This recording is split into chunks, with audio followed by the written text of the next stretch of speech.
Hey y'all, welcome back to Heretics Bible Study.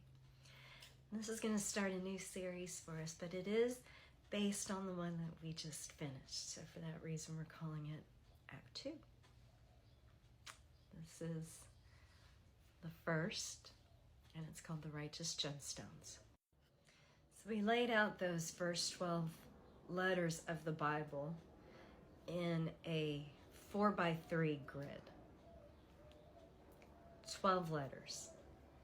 And the shape of that is reminiscent of the breastplate of the high priest. The breastpiece that we read about in Exodus 28. Fashion a breastpiece for making decisions. The work of a skilled craftsman. Make it like the ephod of gold and of blue, purple, and scarlet yarn and of finely twisted linen. It is to be square, a span long and a span wide, and folded double. Then mount 4 rows of precious stones on it. It's 4x3 again. In the first row there shall be a ruby, a topaz, and a beryl. In the second row, a turquoise, a sapphire, and an emerald.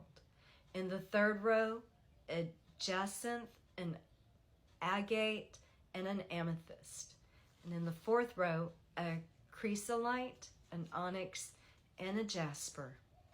Mount them in cold filigree settings. There are to be 12 stones, one for each of the names of the sons of Israel, each engraved like a seal with the name of one of the 12 tribes. As we laid these stones out on our chart, this is what it ended up looking like. The Hebrew word that's used there in Exodus 28 is chosen. It refers only to this garment of the high priest. And it means something like it contains sparkles in its pocket.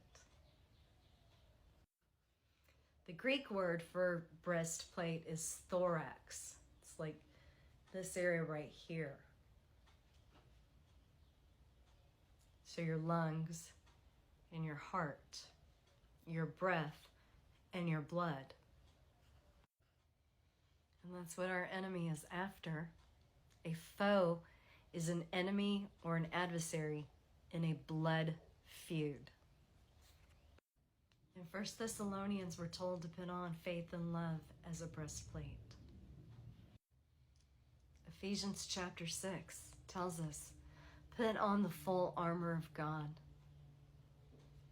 so that when the day of evil comes, you may be able to stand your ground. For our struggle is not against flesh and blood, but against the rulers, against the authorities, and the powers of this dark world. St. Paul continues, stand firm then with the belt of truth buckled around your waist, with the breastplate of righteousness in place, and with your feet fitted with the readiness that comes from the gospel of peace. The breastplate of righteousness symbolizes the warrior's character is his defense. Crystals are also used for defense. St. Hildegard writes, every stone contains fire and moisture. The devil abhors, detests, and disdains precious stones. This is because he remembers that their beauty was manifest on him before he fell from the glory God had given him, and because some precious stones are engendered from fire in which he receives his punishment. By the will of God, the devil was vanquished by the fire into which he fell, just as he is vanquished by the fire of the Holy Spirit when humans are snatched from his jaws by the first breath of the Holy Spirit.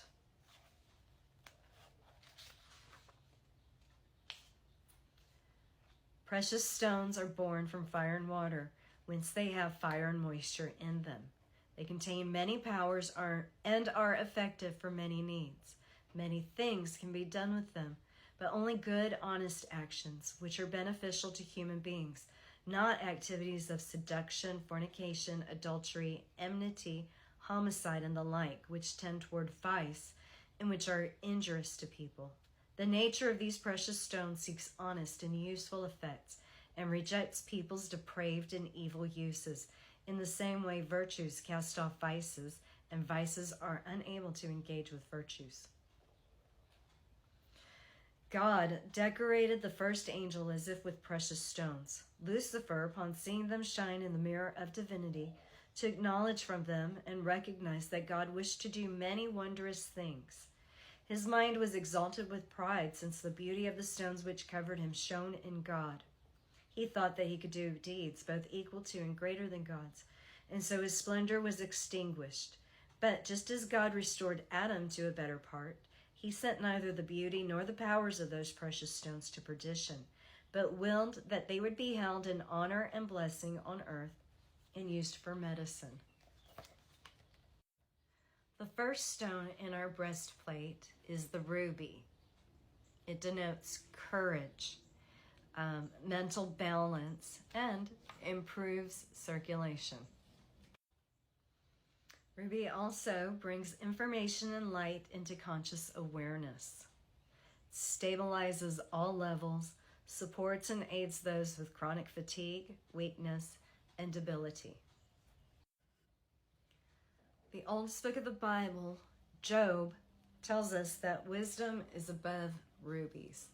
So you see the ruby-colored pomegranates behind the high priestess, which is the card that this gemstone matches up with in this spread. Furthermore, rubies intensifies life force energy and stimulates the will to live and the body's ability to continue in this incarnation. Now, ruby might be the first stone on our breastplate, but it is not one of the foundation stones of New Jerusalem in Revelations chapter 21. But the high priestess shows up twice in our spread, and the other gem that's going to be associated with her is the amethyst. There are many varieties of amethyst. It is known as the soul stone. Transformation, high ideals, improves memory skills, improves intuition, calming, aids in letting go of what no longer serves your highest good. Sweet dreams. Hildegard writes, "The serpent and adder flee this stone and avoid the place where they know amethysts to be."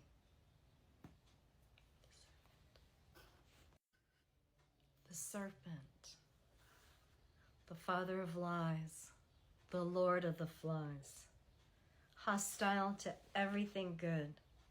He stops up his ears so that he might not be charmed, that he will flee from an amethyst. Think about it. Peace out.